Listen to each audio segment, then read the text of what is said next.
Yo, welcome back everybody to a brand new video here on the second channel, and today we're going to look at the top 8 from EUIC, of course, with the rotation, this being the first major tournament in the new format. We had some very interesting results, and of course, including Tord getting his 5th IC win, back-to-back EUIC finals 2 years in a row. This time around, he was able to win EUIC, which is just crazy. And I'm excited to take a look here at all of the top 8 deck lists. There's some interesting stuff within the top 8.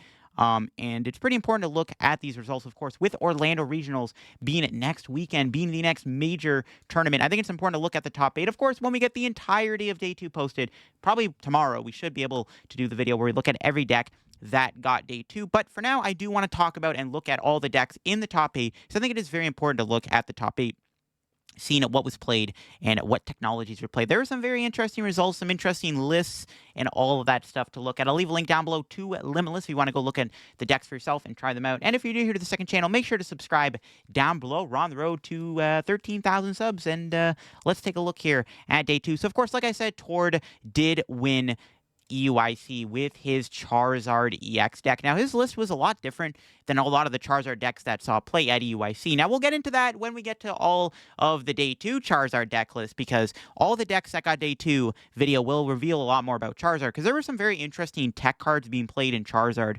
this weekend.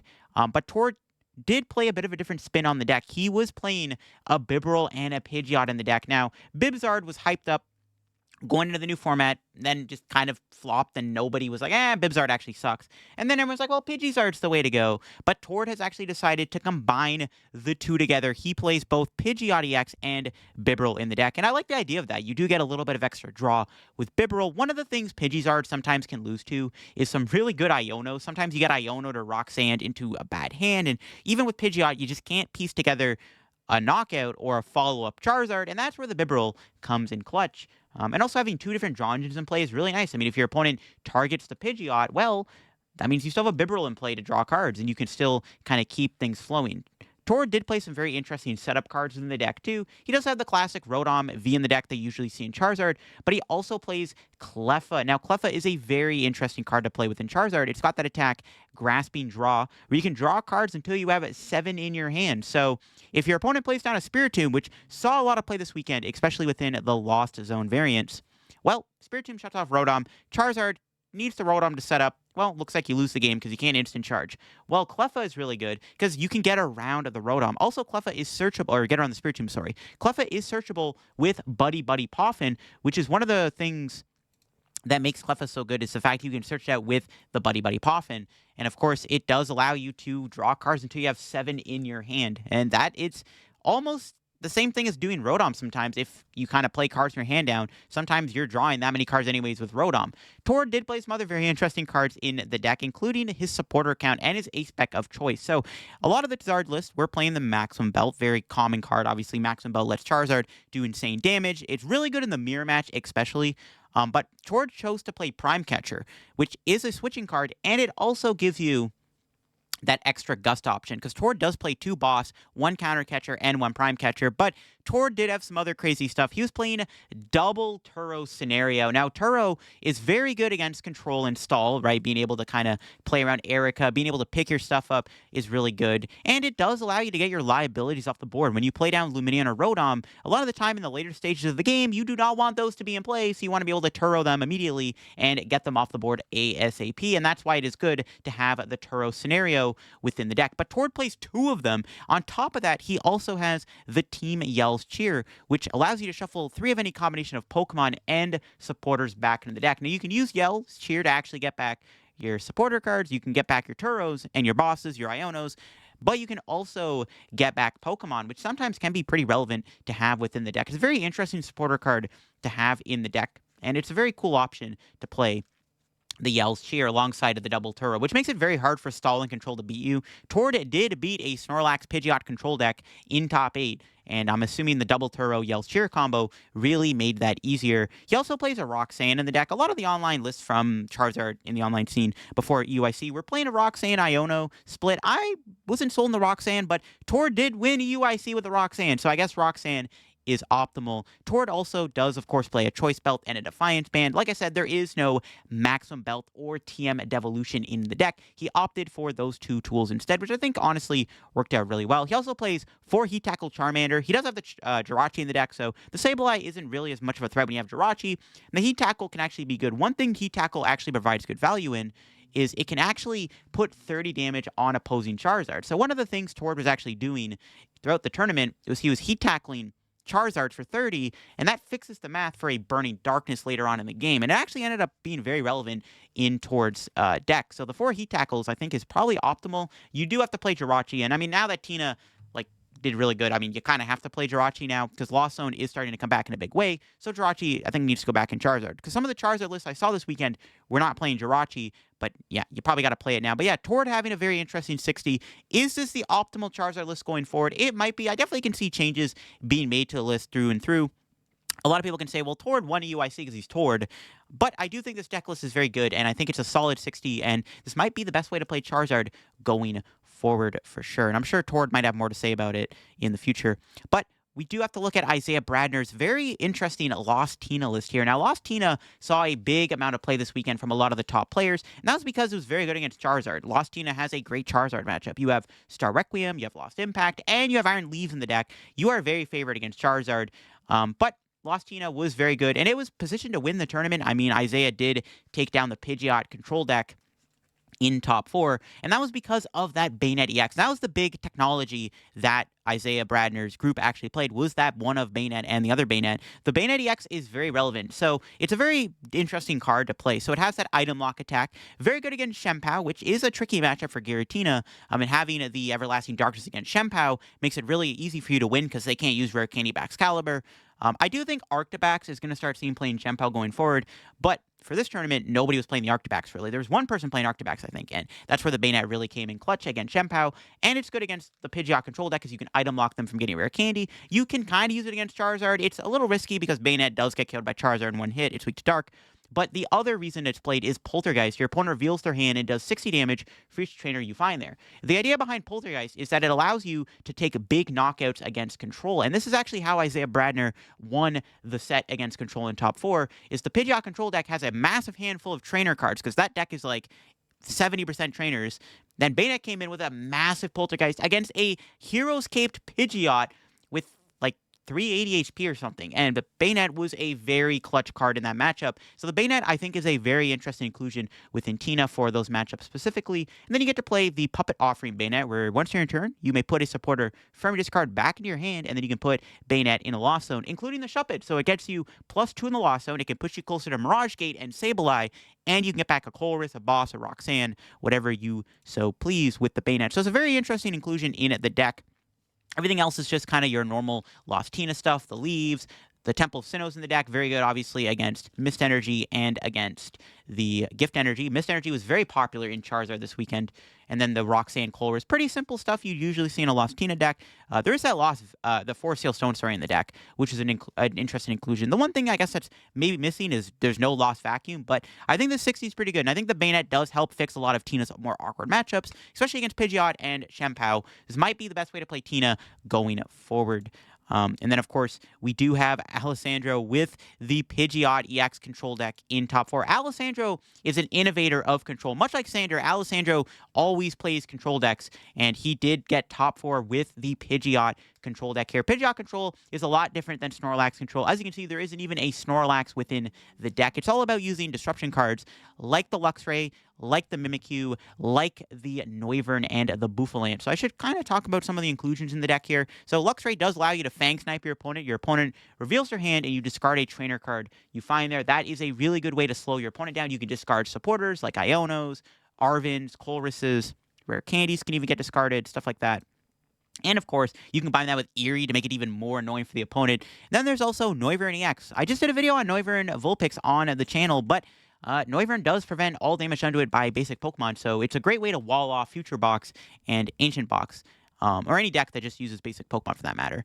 Now, the main trait of the deck is the comeback potential. So while you're kind of controlling your opponent, disrupting them, making it very hard for them to play the game, you can also play into Radiant Charizard. So when you're playing against a control deck, a lot of the time you limit yourself to how many Pokemon you put into play because you don't want to play into like Snorlaxes, Counter Catchers, Mawile, stuff like that. So you don't put a lot of Pokemon in play. Well, if you do that, your opponent can come in with a Radiant Charizard and a Defiance Band and knock you out in one hit, making it very hard for you to play the game because they took out your only attacker that you've been using the entire game.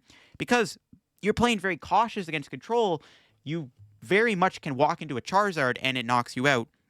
And then, of course, once they get the penny loop set up, they can penny the Charizard and keep attacking with it over and over again with Pidgeot EX as a free retreat pivot. It's a very good inclusion within the deck, and it is one of the strongest cards within the Pidgeot Control deck. And then there's Bouffalon. It's actually how you beat the Dragon decks, especially Giratina. So Lost Headbutt does 50 damage. You can put an energy on your opponent's active Pokemon within the Lost Zone. So against Giratina, because they play different types of energy, and because sometimes Tina can get a little awkward with their Abyss Seeking, sometimes they throw energy away they don't want to. You can actually remove the energy with Lost Headbutt, making it so that Giratina cannot attack you. It's a very strong card, and Alessandro did use it against Isaiah Bradner to remove energy off of the Giratina V-Star. There's other interesting cards like Thornton in the deck. There's Shiyu to obviously deck your opponent out. It's very cool 60, and I do think that Pidgeot Control is a very strong deck. And like I said, Alessandro is one of the best control players. He is one of the innovators of control, and he definitely deserves to get the top 4 placement, being such an innovator within this archetype. There was, of course, another Charizard in top 4. Now, this Charizard deck was actually the original. So the person who played this Charizard deck is the inventor of Arvinzard. So remember before Arvinzard was a thing, everyone was playing Charizard with like Arceus V-Star, the Lost Zone engine, and those decks just weren't very good. Well, Arvinzard was discovered, and all of a sudden Charizard became a top-tier meta threat because of the ability to combine it with Arven, and Arvinzard was invented by William and his testing group in Brazil, and William had a very good Charizard 60, especially against Tord's deck. He had double TM Devolution and a Maximum Belt, which is really, really good against Tord's control deck, or Tord's Charizard deck. I don't know why I said control. Tord's Charizard deck, yeah. Double TM Devo Maximum Belt made it very hard for Tord to navigate because Tord didn't have Maximum Belt. He didn't have TM Devo. He was at a disadvantage in the top 4 matchup, especially when he's playing against one of the best Charizard players in the world.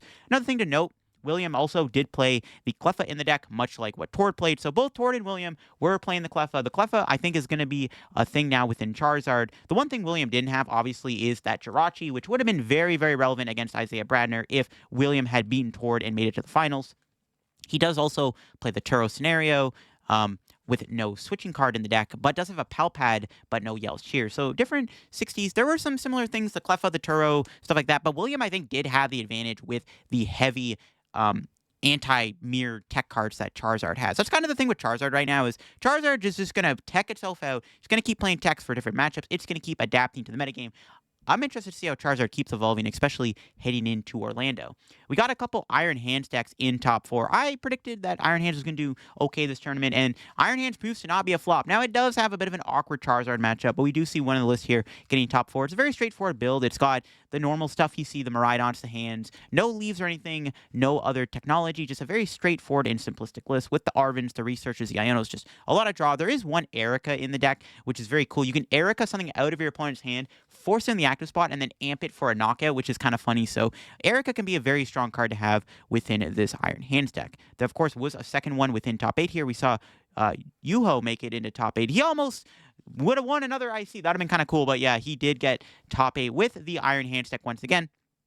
This 60 is slightly different. There is no Erica, but the Pokemon count is kind of similar. There is, of course, the Crisis Punch in the deck. That's a very interesting inclusion, especially in the late game. Due to how the Future Box deck plays, once you attack with Miraidon and your opponent knocks it out, you just don't put another 1-prizer in play. Your opponent will always go down to 1 prize depending on the matchup, and that can be very important for Crisis Punch, as you will then able to come out of nowhere with a big Crisis Punch swing, especially when you got 4 Arvins, you got the Town Store, you got the Heavy Baton. Really cool inclusion in the late game, and it probably is what helps fix something like that Charizard matchup, which is kind of cool. So yeah, really interesting 60 here with that Crisis Punch. I don't know. I like both builds of the Iron Hands deck, but both builds definitely prove that Iron Hands is a legit deck in our meta. Well, it might have been a little unfavored heading into top 8 with the Trouble Charizard, and of course, even Giratina can be a tough matchup.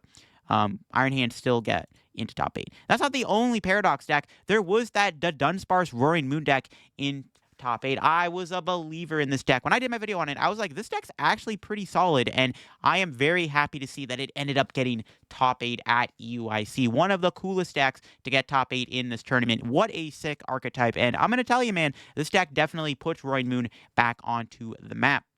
The Dunsparce engine is really good. It's a solid 60. If you want to see gameplay with the deck in action, definitely go check out my main channel video I did on this deck. It might be the same 60, to be honest.